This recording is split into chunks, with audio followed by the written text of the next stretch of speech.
Арнама қош келдіңіздер, достар.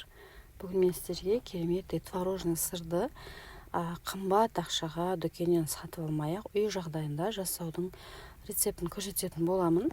Видеомды аяғына шейін қарап отырсаңыздар түсінікті болады. Менде осындай дүкендегі, яғни қолдың айраны бұл.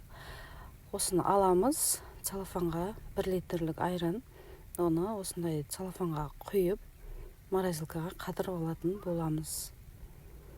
Толығымен құямыз. Дүкеннің айранын қолдансаңыздар да болады.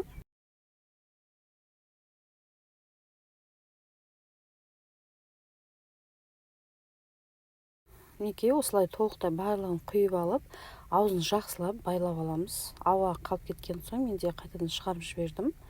Осы ауасын шығарып, аузынан төгіліп кетпейтіндей етіп, мықтылап байлап, яғни морозилкаға қоямыз. Бір түн ішінде қалу керек. Толықтай барлығы қатқанша сояқта сақтайтын боласыздар. Неке менде қатып шықты. Қатты осындай кезінде енді ситамызға астына бір ыдыс қойып тұрып, осының үстінен целлофанын алып тастайтын боламыз. Үстінде осылай еріп, өзі толығымен еріп шыққанша осы жерде тұратын болады.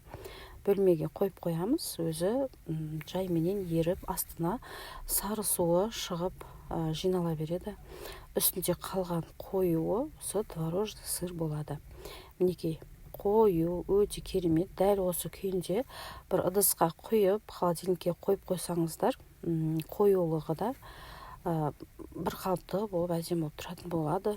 Мінекей, ыдысқа салып көрсетемін. Енді осыны паштет істегенде немесе нанның үстінен жағып жесеңіздер өте керемет болады.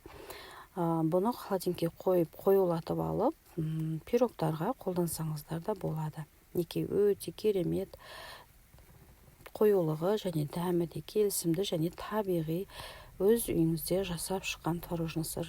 Достар, видео ұнаған болса, каналыма тіркеліп қоюды ұмытпаңыздар, және де достарыңызбен бөлісе кетіңіздер.